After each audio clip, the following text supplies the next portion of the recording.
Kukunin daw ho ng Office of the Ombudsman bilang state witness si dating Department of Public Works and Highway Secretary Manuel Bunuan.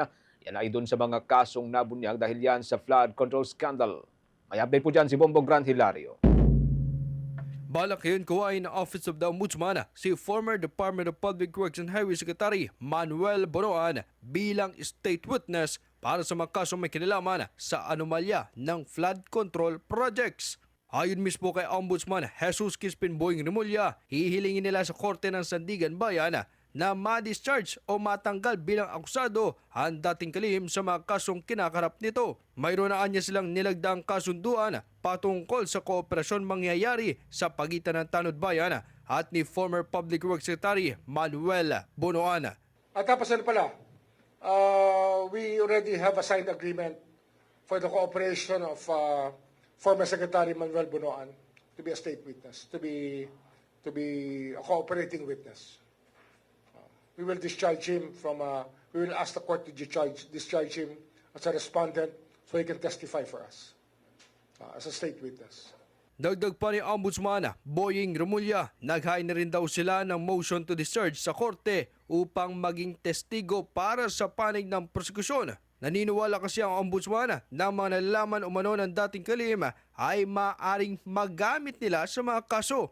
Git niya'y mahalaga ang kalaman nito bilang dating kalihim ng kaguran at pati testimonya ay importante para mapatunayan raw ang mga kasong ihahain ng Tanod Bayan. Yes, pero meron na kaming standing agreement. We filed already a motion to discharge him as an accused so that he can be a witness for the prosecution.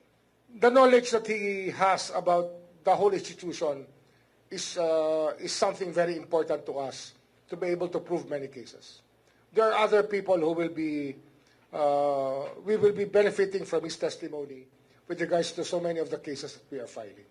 Habang dahil sa may mga karamdaman umano ang dating kalihim, ayon kay Ombudsman Remulla, kanila rin itong isinasaalang-alang. Kung kaya't sa lalong madaling panahon ay hilingan niya na makuha na nila ang dating kalihim bilang state witness at tuluyan ng magamit kanyang mga testimonya. Well, of course. His health is of concern to us, and we want to be able to perpetuate his testimony as soon as possible. Kaya nga, it's important to us that he be discharged already so that he can be our witness.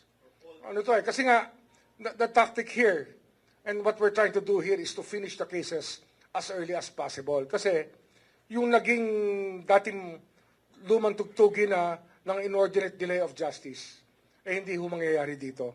Sa atin dito, we do the case build-up so we can present the cases immediately. Wala hong mahabang kaso-kaso rito. Basta andyan na yung ebidensya, ilalatag namin yan pag handa na kami. At malamang, hindi namin ifa-file ang kaso pag hindi kami handa.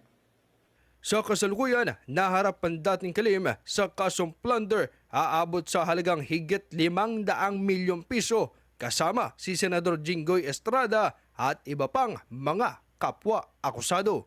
Para sa Bombo Network News, ito si Bombo Grant Hilario and this is Bombo Radio Philippines, the #1 and most trusted source of news and information.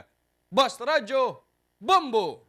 For the most trusted source of news and information, visit our website at www.bomboradio.com. Follow us on Bombo Radio mobile app, Facebook, YouTube, TikTok, and X, formerly Twitter. Like, share, and stay connected. Anytime, anywhere.